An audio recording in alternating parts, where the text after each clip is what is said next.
Bonjour Kéron, on est tellement content de vous recevoir. Ça s'appelle Mauvaise Herbe. Vous êtes une bonne herbe, vous, hein, la bonne herbe. Merci. La bonne herbe des gens qui ont du talent et qui distribuent de l'humanité. Parce que ce film-là est un film très particulier.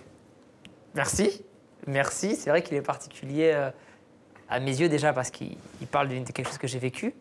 Après, il est aussi particulier parce qu'il mélange le rire et l'émotion. Et puis aussi dans sa forme, avec deux films parallèles qui se mélangent et on ne sait pas où ils vont. Merci de le dire. Oui, oui. Et on y trouve deux monstres sacrés du cinéma. Ouais. Devant vous. Bien sûr. Catherine Deneuve et André Dussolier. Ouais, très content, très heureux de les avoir, très heureux qu'ils aient joué le jeu, qu'ils aient porté mon texte et qu'ils soient venus faire partie de cette aventure. Ouais, très heureux. Et évidemment, vous êtes à la réalisation et aussi à l'intérieur de ce film, un personnage fantastique. Et puis 6 gamins. Géniaux. 6 gamins étonnants. Géniaux, c'est leur première apparition à l'écran. Je pense que c'est pas la dernière. Je pense pas me tromper. Ils sont super, ils sont naturels, ils sont appliqués, ils sont assidus, ils sont frais. Ils sont représentatifs de l'époque. Et en même temps, ils ont créé des personnages. Je suis très fier d'eux. Ouais. Vous citez Victor Hugo. Ouais. La phrase. Il n'y a pas de mauvaise herbe comme il n'y a pas de mauvais homme. Il n'y a que de mauvais cultivateurs. C'était mon point de départ pour ce film. J'ai voulu illustrer cette citation, en fait.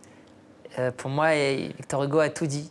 C'est intéressant et même indispensable de comprendre pourquoi on est devenu une mauvaise herbe et on ne l'est pas à la naissance. Donc si quelqu'un n'a pas eu autour de lui le bon soleil, la bonne eau, c'est très compliqué de pousser dans les bonnes conditions. Ouais, et vous savez, vous, d'où vous venez, Kéron. Regardez, Mauvaise Herbe. C'est un projet avec des enfants en difficulté. Et toi, tu dois les garder jusqu'à ce que je trouve ton remplaçant. Ok, je vais essayer. Non, non, t'essayes pas. Tu fais en sorte. Bonjour. D'habitude, les gens, comme ils répondent. On va voir comment ils s'en sortent. Il a de la ressource. Moi, je vais vous apprendre des vrais trucs qui vont vous servir dans la vraie vie. Brossez-vous les dents. Les esclaves, à l'époque, c'était en fonction de leurs dents qu'on décidait s'ils restaient en vie ou si on les tuait. Surtout toi. On sait jamais. Ils vous ont déjà eu une fois, ça peut se reproduire. On est ici pour travailler quelque chose d'essentiel, la communication. Non mais on s'est communiqué, merci. Hein. Eh vas-y, baisse les yeux là, me regarde même pas, baisse les yeux. T'écris quoi? Ils sont complètement incroyables, hein. Et votre personnage aussi est incroyable, hein. Ouais, il vient pas d'ici, il vient d'ailleurs, il a vécu des traumatismes qu'on peut pas imaginer. Comme plein d'immigrés qu'on voit, qu'on croise dans la rue, on se dit, bon bah lui c'est juste un mec avec un sac. Et le mec, dans son pays d'origine, on sait pas par quoi il est passé. Et puis c'est un débrouillard, c'est un arnaqueur, il comprend vite qui sont les gens à qui il a affaire. Il est vif, il est malin, il comprend les signes humains. Et du coup, c'est l'interlocuteur parfait pour des enfants qui sont en marge. C'est un éducateur en marge. Ouais, c'est un tchatcheur, c'est un mec de banlieue. Parallèle, vous disiez, dans 2 films dans un, on va évidemment découvrir au fur et à mesure. Et puis, il va y avoir, à un moment donné, une convergence, quelque chose qui va provoquer, évidemment, l'émotion. On va tout comprendre, d'où il vient et ce qu'il est. Et alors, il y a ces 2 personnages incarnés par Dussolier et Deneuve. Et surtout Deneuve, étonnante. Ouais, je suis très fier. fier. Vu comme ça. Bah, voilà ce que vous venez de dire. À la fin de chaque avant-première, j'ai fait 55 villes avec des débats à chaque fois. Et à la fin, il y a toujours une petite bande de petits vieux trop mignons qui viennent me voir et qui me disent on la suit depuis une centaine de films, on a vu toute sa filmographie, on l'a jamais vu comme ça, merci. Ah ouais. Alors là, c'est un compliment incroyable. Trucs, hein. Elle est prête à tout, Catherine. Hein, ouais, on l'a un peu écornée avec son équipe, avec son accord, avec toute la plus grande bienveillance du monde. On est passé de Catherine à Monique. Ouais. C'est un autre personnage et elle lui a donné vie. Et c'est vrai que c'est une femme qui a vécu des choses aussi compliquées et qui est dans l'empathie, dans l'amour. Et parfois, pour bien aimer quelqu'un, il faut faire du mal à d'autres pour que lui s'en tire. Et donc, elle est avec moi, elle me suit dans mes arnaques, elle n'a pas envie du tout de le faire, mais elle le fait parce que sinon, je vais me faire attraper. Et grâce à elle, je passe entre les mailles. Elle fait un duo avec Dussolier étonnant. Hein.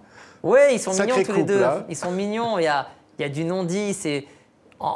Leur participation au film, c'est un peu une comédie romantique. Mais on n'a pas vu une comédie romantique avec des gens de cet âge-là, avec du non-dit, avec des silences, avec des jeux de regard. Et c'est très touchant, c'est très mignon, l'amour à cet âge-là. Ouais. On voit des images de ce film. Ça a été une aventure humaine pour vous, Kéron? Parce que je dis, il y a beaucoup d'humanité qui se dégage de cette histoire. Ah bah oui, le cinéma, si c'est pas une aventure humaine, qu'est-ce que c'est?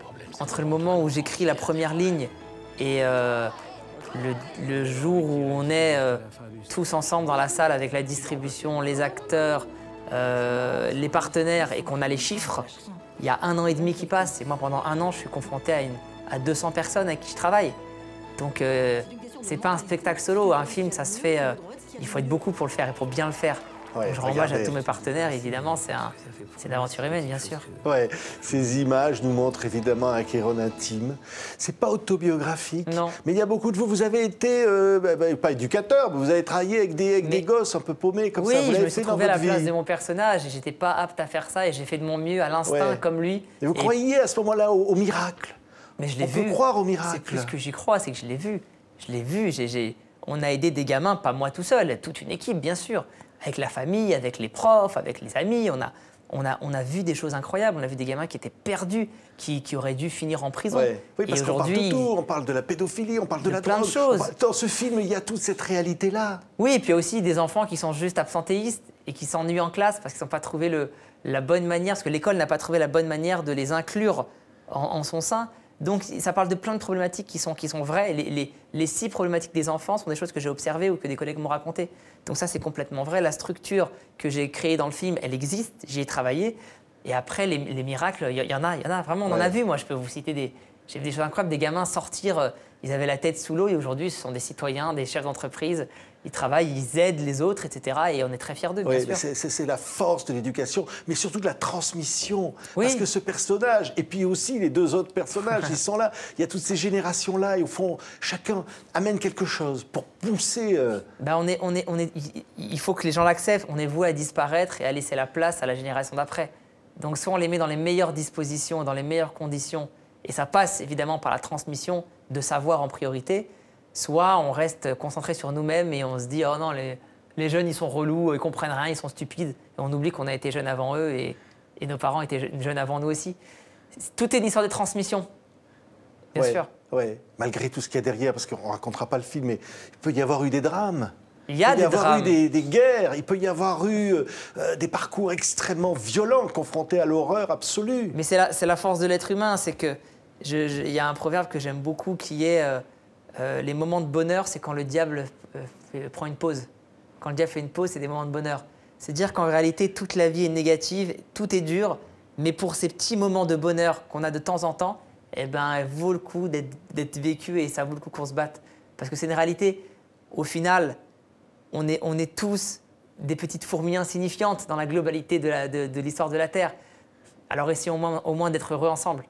Ouais. Et en montrant ce film, on sait que les spectateurs vont être heureux. Et qu'au fond, cette humanité en vous, on la sent, Kéron, elle est là, elle transpire à chaque image du film. Eh bien, cette humanité-là, vous allez la transmettre pour qu'en sortant du cinéma, on se dise au fond, oui, c'est possible. Oui, je suis très heureux des avant-premières. Vraiment, les retours sont toujours les mêmes. À la fin, les gens sont debout, ils applaudissent avec les yeux qui pleurent et le sourire. Et on passe par beaucoup d'émotions. J'aime ce que j'appelle le lave-linge d'émotions, où on commence, on est révolté, triste dès les premières images, on ne va pas en dire, mais vous confirmez ce que je dis. Et puis ensuite, on rit, et puis ensuite, on réfléchit, et puis on rit, et puis on est bouleversé, et puis on est triste, et puis on rit. Et à la fin, on sort sur un sentiment quand même, la vie est belle, et même si ça dure que 10 mètres, pendant 10 mètres, je sais que les gens vont flotter en sortant de la salle. Après, il y a ceux qui vont prolonger ce moment-là et y songer chez eux, et peut-être agir. On leur demande, personne n'est obligé. Il y a ceux qui vont retourner à leur vraie vie, qui vont passer à autre chose, mais ils auront vécu un bon moment de divertissement pendant 1h50. Ouais, merci beaucoup, Kéron. Qu'est-ce plaisir. que ça fait du bien. Ça s'appelle Mauvaise Herbe. Vous allez voir, Catherine Deneuve, incroyable, vous l'avez jamais vu comme ça. Et puis vous, toujours vous. Tellement heureux de ce que vous faites. Merci, je m'amuse, j'ai une chance incroyable. Combien de personnes peuvent se lever le matin et se dire aujourd'hui je vais aimer ma journée? Moi, il n'y a pas une journée que je vis depuis 5 ans que je n'ai pas choisi de vivre. J'ai une chance incroyable et j'essaie à mon maigre niveau de m'amuser le plus. C'est le devoir qu'on a, que chacun doit à sa vie. On est le gagnant, on est tous le gagnant d'une foule de spermatozoïdes. Et en respect pour tous les autres qui n'ont pas été au bout, on se doit d'essayer d'être heureux. Donc je fais de mon mieux pour être heureux. Allez, merci beaucoup. Kéron était avec nous. Allez voir Mauvaise Herbe. Merci beaucoup. Merci beaucoup.